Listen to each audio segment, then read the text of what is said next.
Multitude at outpatient treatment services. Up next on The Bottom Line, county officials provide an update on the opioid crisis. We're also encouraged in the many ways in which we're responding to the crisis, but that doesn't mean we've done enough. We'll take you to the dedication of the first protected intersection in the region. We need to re-envision not just our intersections, but our neighborhoods and our economy and all of our built environment and our lives. Councilmember Evan Glass pays a visit to the Interfaith Works Clothing Center. We have plenty for adults in all sizes, but for the children, that's where we struggle to have enough clothing. And a service station in Takoma Park that shut off its pumps and gone all electric. If every individual, we just contribute one little drop, towards a safer, a better environment, why not,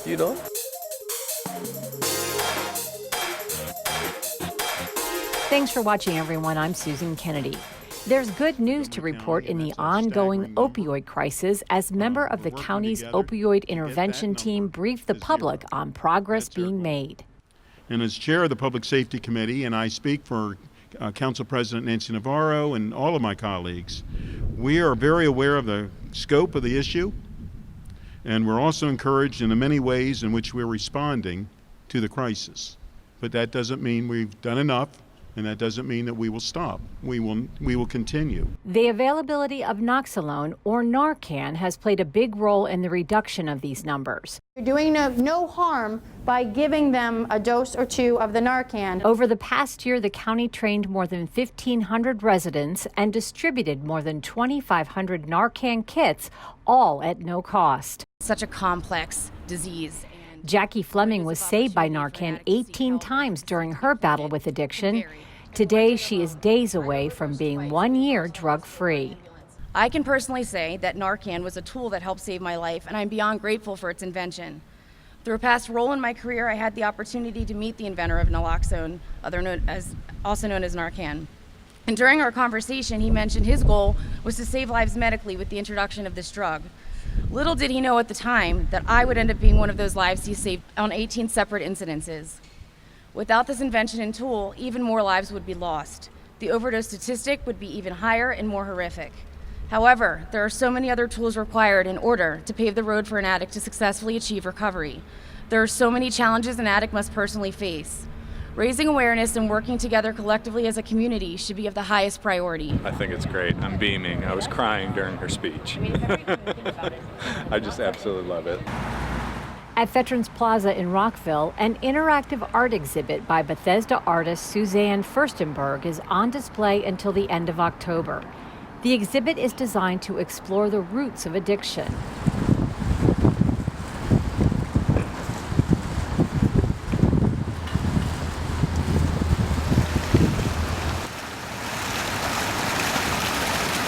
The eyes of the water are there to convey that being caught in addiction can make one feel as though they are drowning. Jackie Fleming says having the support of local leaders is key in making sure those who suffer from addiction have the resources they need. And they have the influence in the county to push different initiatives or agendas or strategies that we can come together as a county and try to enforce.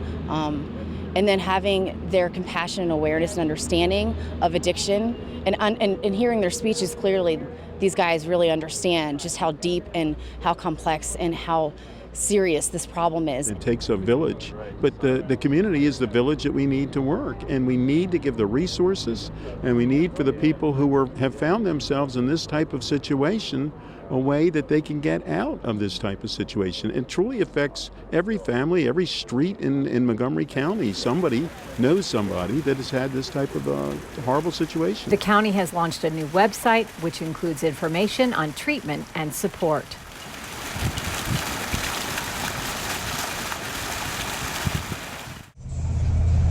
Montgomery County has officially dedicated the first protected intersection in the Mid-Atlantic. Located in Silver Spring, this project supports the county's commitment to Vision Zero. The new protected intersection is the first of its kind in Montgomery County. This transformative project is designed to increase separation between vehicles, pedestrians, and bicyclists with a goal of decreasing collisions. everything around here, most of it was laid out 100 years ago by people who, A, they were fallible, and B, having the information they had now, they could have never imagined the traffic we have, the density of population we have, the need for pedestrian safety and bike safety, because every trip was safe back then, and the need to get people to a metro that had not yet been built, and certainly they never imagined climate change and the imperative that we're dealing with to change the way we look at our society. We need to re-envision not just our intersections, but our neighborhoods and our economy and all of our built environment and our lives and how we get around. And that starts right here. The intersection includes corner islands that force drivers to slow down when they turn. The islands also reduce the crossing distance from one side of the street to another. These new elements reduce turning speeds, which in turn will reduce the likelihood of death or severe injury in the case of a collision. This right here is the culmination of a lot of work for a lot of years to try to turn the tide in this county, change direction, and make this county become modern and embracing all forms of transportation. And the fact that we now have an absolute national model of safety infrastructure is just a testament to so many people working together for so long. The intersection also connects a new half-mile cycle track to form a bikeway that will protect cyclists from vehicles. The bikeway connects directly to the Silver Spring Transit Center. Montgomery County has plans to create future protected intersections at Bethesda and Woodmont Avenues in Bethesda and Cameron and Fenton Streets in Silver Spring. Interfaith Works is a nonprofit in Montgomery County that serves vulnerable residents. Recently, we took a trip to the Interfaith Clothing Center in Rockville with councilmember Evan Glass, who did his part in donating to this important program.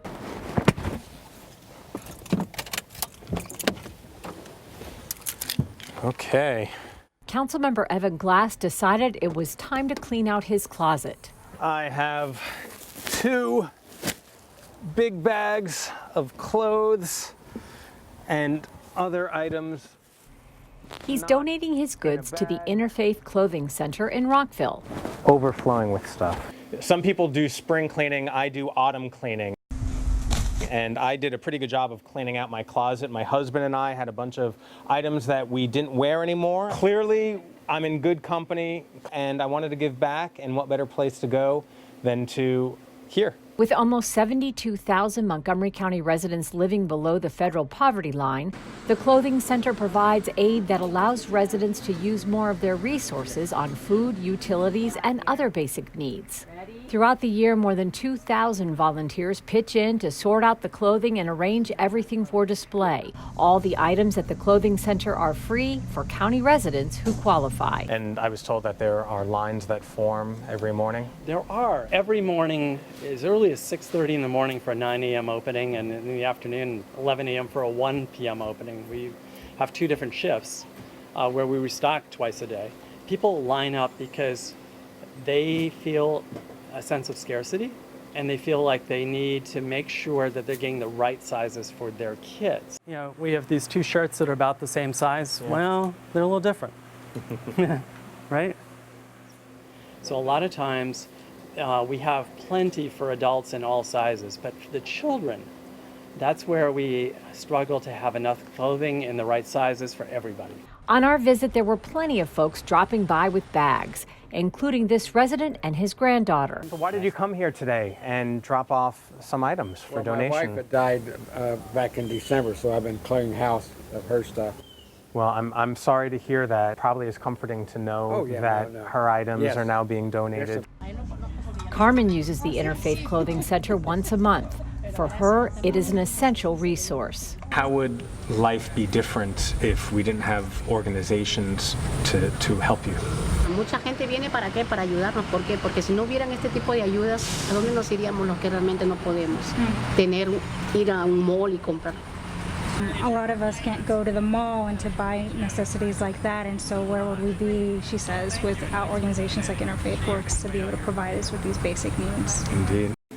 So Shane, I serve on the Health and Human Services Committee, and we are very supportive of your efforts and of maintaining the social safety net here in Montgomery County, making sure that it's strong and resilient. And what kind of services do we help you with? You help us in many ways. I mean, first of all, you responded to us, our need for financial support to actually pay for the staff who run this place, who manage the professional part of it. So thank you very much for that. We couldn't do it without that support. You also help put the word out. So really, donors find this place through many means, but one of them is the county. And talking about the resources that are available here for the people who live in Montgomery County. It's a really important part of us, helping us get the message out to people who need this help. And to the donors who support bringing in the items that we need to be able to distribute to people in need. Thank you for helping.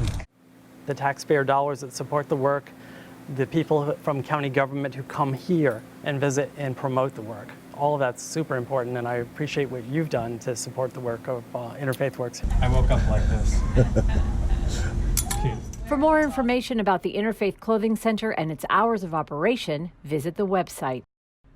And finally, Montgomery County is home to the first gas station in the country to transition from fossil fuel to electric vehicle charging stations. And you might be surprised to find out what inspired this Takoma Park business owner. R&S Automotive in Takoma Park is like many other service stations in the area that have curbside pumps. But at this particular station, owner Depeswar Doli ditched fossil fuels and has converted his pumps to electric charging for electric vehicles, the first station in the nation to make this move. Doli purchased the business in 2002, but 2 years ago he stopped working with the fuel companies because he was unhappy with how they structured his contracts. Last year, he received a call from the city of Takoma Park asking him to consider retrofitting his station to accommodate electric charging. But it was his daughter who said something that, as he describes it, woke him up. My daughter is 16, and when you reach that age, when you talk to them, how was school, they just talk to you in one word, good, are you hungry, no, like that.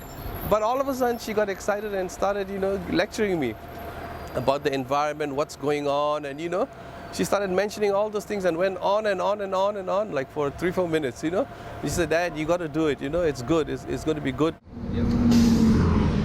There are more than 20,000 registered electric vehicles in the state of Maryland. Michelle Holzman makes the trip from Silver Spring to support Doli. I'm so impressed by what he has done because a lot of people talk, we're environmentalists, we're for this, we're for that. But Doli has put his money where his mouth is. He is really standing up for all of us. And with an electric cab company just miles from R&S, the EV charging stations are a breath of fresh air. Wow. A lot of the taxis are coming. They come here, stay here about 20-25 minutes. They get 80% of charge on their way. Around here, there are no any chargers. We're perfect, thank you very much. A fixture in Takoma Park, Doli has plenty of regular customers, including councilmember Hans Reamer, who pulled up for a quick charge in his Ford C-Max. This is the first, so he's trying to do something no one has really done before. That's a big risk for a business owner to take. Doli invested $150,000 of his own to renovate the pumps, and the state gave the Electric Vehicle Institute a $780,000 grant for the project. Doli himself will tell you he doesn't expect to get rich from this investment. And then is a lot of your business as the mechanic? Yes, sir. Yeah. The repair shop. Yeah. 99% of my revenues come from there. It comes from the repair. Exactly. Yes, this is amazing. You'll charge up in 20 minutes or so. Yeah. Maybe less. And I can, go get a cup of coffee or go shopping or whatever.